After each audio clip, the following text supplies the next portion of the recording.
नमस्कार दोस्तों, स्वागत है आपका हम लोग में। और आपसे अनुरोध है कि मेरा ये चैनल आप सब्सक्राइब कर दीजिए और जो बगल में बेल आइकन है उसको भी दबा दीजिए।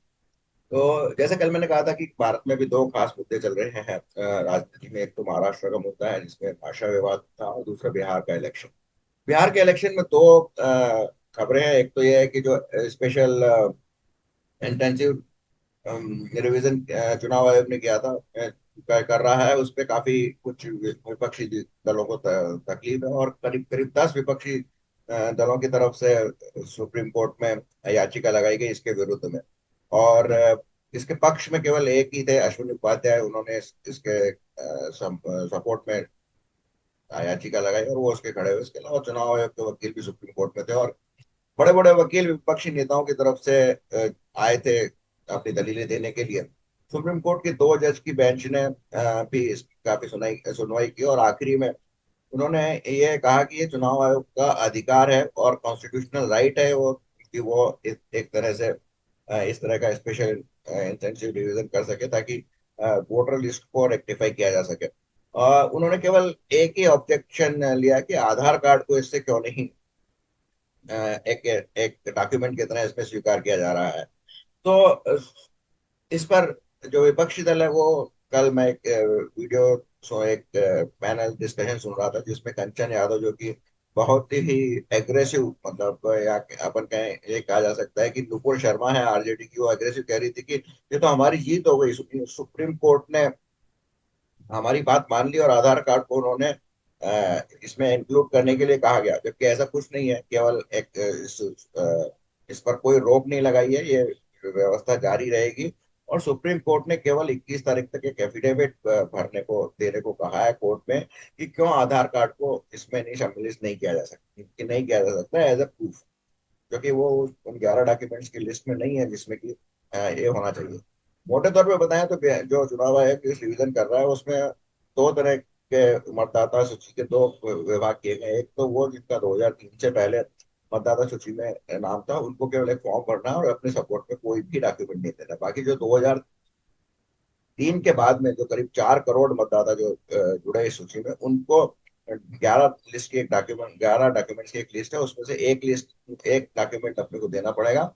और सबसे आसान ये है कि अगर वो ये प्रूफ दे देते हैं कि उनके माता पिता में से कोई भी 2003 के पहले मतदाता सूची में था, तो उनको उनका भी नाम कंसीडर आसानी से किया जा सकता है। इसमें एक और जो अपोजिशन ने दी थी कि एक चुनाव के पहले ही क्यों किया जा रहा है और 30 दिन में किस तरह से इसको कंप्लीट कर लिया जाएगा। इसमें एक बात है कि चुनाव आयोग का कहना है कि उन्होंने करीब 65% से ज्यादा काम पूरा कर लिया है, और जो नियत तिथि है 25 दिसंबर, 25 जुलाई, उस तक ये पूरा कर लेंगे।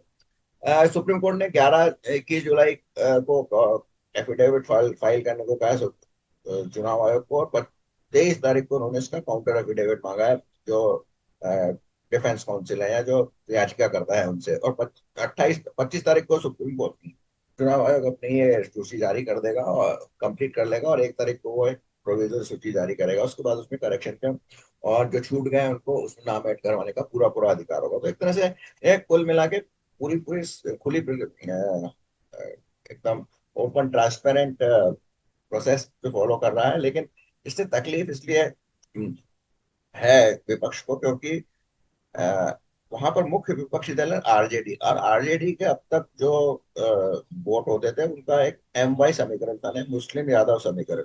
अब यादव समीकरण और बैकवर्ड जो क्लास है वो उनसे थोड़े छिटक रहे हैं, तो उनको अब मेनली कंसंट्रेशन मुस्लिम वोटों से है। और मुस्लिम वोटों का जहां तक सवाल है, बिहार में ये बताया जाता है कि म्यांमार से जो रोहिंग्याज आए हैं और जो बांग्लादेश से मुसलमान आए हैं, उनको भरपूर भारी मात्रा में उन्होंने अपने आधार कार्ड बनवा लिए हैं, और उसके बेसिस पे उन्होंने वोटर आईडी भी बनवा लिए हैं। तो उनको सॉर्ट आउट करने के लिए बेसिकली ये एक प्रक्रिया है, और इसमें थ्योरेटिकली किसी को भी ये ऑब्जेक्शन नहीं होना चाहिए, क्योंकि जो भारत का मूल निवासी है उसी को, जो भारत का सिटीजन है उसी को वोट देने का अधिकार होता है। लेकिन चूंकि अब इस डेमोग्राफी चेंज हुई है, और जो विपक्ष है उसको ये डर है कि उन मुसलमानों या रोहिंग्यास का या बांग्लादेशी मुसलमानों का नाम इसमें से काट दिया जाएगा, तो वो इस पे ऑब्जेक्शन कर रहा है, क्योंकि उनका जो मुख्य बेस है अब केवल मुस्लिम वोट ही रह गए हैं, और इसलिए वो इसमें इतना हल्ला गुल्ला कर रहा है।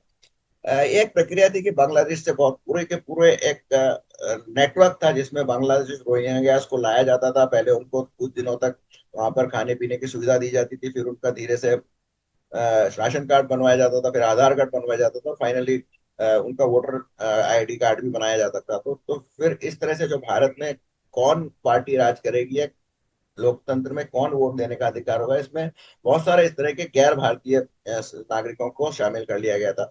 दिल्ली में भी ऐसा बताया जाता है कि आप आम आदमी की सरकार ने ऐसा बहुत काम किया और बहुत सारे बांग्लादेशी को अपने वोटर लिस्ट में बसाया। अभी फिलहाल ये भी चल रहा है कि बांग्लादेशी को चुन चुन कर बाहर निकालने का कार्य में चल रहा है, जो अब शायद धीमा हो गया है।